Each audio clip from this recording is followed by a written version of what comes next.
নমস্কার বন্ধুগণ, আমার মিনি ব্লগে তোমাকে সকলে অনেক অনেক স্বাগত। তোমরা দেখতেই পাচ্ছ আমি ঝাঁটা লইয়া কি না নকশা করতেছি, কোমর দোলাইতেছি, মাথা দোলাইতেছি, ব্যাগ কিছু দেখতে পাচ্ছ। আমি সুন্দর করে ঘরকা ঝাঁট দিয়ে লাগে, ঝাঁট দেওয়ার পরে সুন্দর করে গিয়া করুম তোমাকে লাগে ব্যাগ কিছু শেয়ার করুম।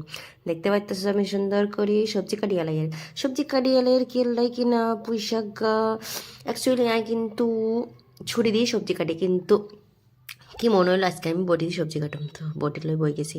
দেখতে পাইতেছো তোমরা আমি বটি লই গতত গতত গতত করে ব্যাগ সবজি কাটিয়ে লাই। আজকে কোনো কিছু বেশি রান্না হবে না, যেহেতু আমি আর ছেলেই আছি, তো বেশি কিছু রান্না হইব না। আমি আর ছেলে থাকবো, সেই জন্য বেশি কিছু রান্না করবো না, জাস্ট পুঁই শাক করবো, ডাল করবো, আর দু একটা আছে, বেশি কিছু করবো না কিন্তু।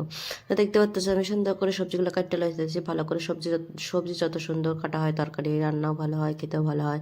তো তোমাকে একটা কথা কইয়া দিই বন্ধুরা, আমার যে মিনি ব্লগগুলো দেখতে যদি তোমাকে যদি ভালো লাগে, তো প্রথমে লাইক শেয়ার সাবস্ক্রাইব অবশ্যই করে দিও। তোমাকে সুন্দর সুন্দর হাত দিয়ে এগিয়ে করে ভিডিও কিন্তু অবশ্যই করে দিও, ঠিক আছে বন্ধুগণ? তাহলে আমিও ভিডিও করতে সাহস পাবো, তোমাকেও কিন্তু ভালো লাগবে আমাকেও ভিডিও দেখতে, তাই না?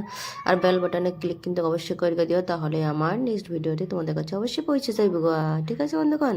তো তোমরা দেখতে পাচ্ছ আমি হচ্ছে পুঁই শাক দিয়ে, আলু দিয়ে, মিষ্টি কুমড়া দিয়ে, চিংড়ি মাছ দিয়ে রান্না করবো, কারণ আমার ছেলে সোয়াল যে আছে হিকা কিন্তু চিংড়ি মাছ খেতে বিশাল পছন্দ করে, আমিও পছন্দ করি, কিন্তু সোয়ালের নাম কামার, সে তো খনি কথা না।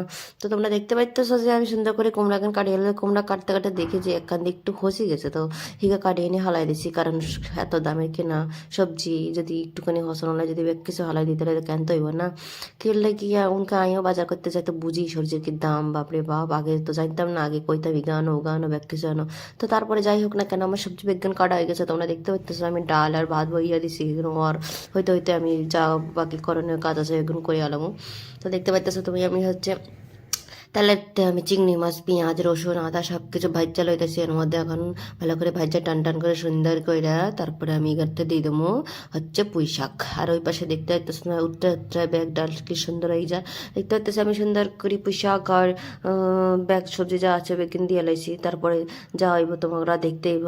আমি এই পর্যন্ত রান্না করি, তোমরা ঠিক আছে আমার ভিডিওটা দেখতে থাকো কন্টিনিউ, ঠিক আছে? তো তোমরা দেখতে পাচ্ছ আমার রান্না হয়ে গেছে, রান্নার পরে আমি এদিকে মাথার তার দিয়ে নিজের কল নিজে হিড়ে গেলে কি এত কষ্ট করি ব্যাগ ঘরটা মশা হয়ে গেছে। দেখতে পাইতেছো তোমরা যে বালতিতে জল নিয়ে ব্যাগ ঘরটা মশা গেছে, ঘর মশার পরে দেখতে পাইতেছো তোমরা এগুলো কি নোংরা, এগুলো কে ফেলছে?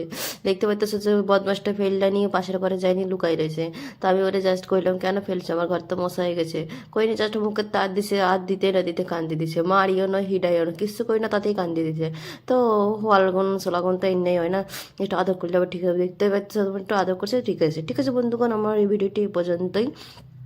যদি আমার এরকম ভিডিও আরও যদি তোমরা দেখবার চাও, তো আমার নেক্সট ভিডিওতে অবশ্যই দেখা লাগবে। আবার দেখা হচ্ছে নেক্সট ভিডিও।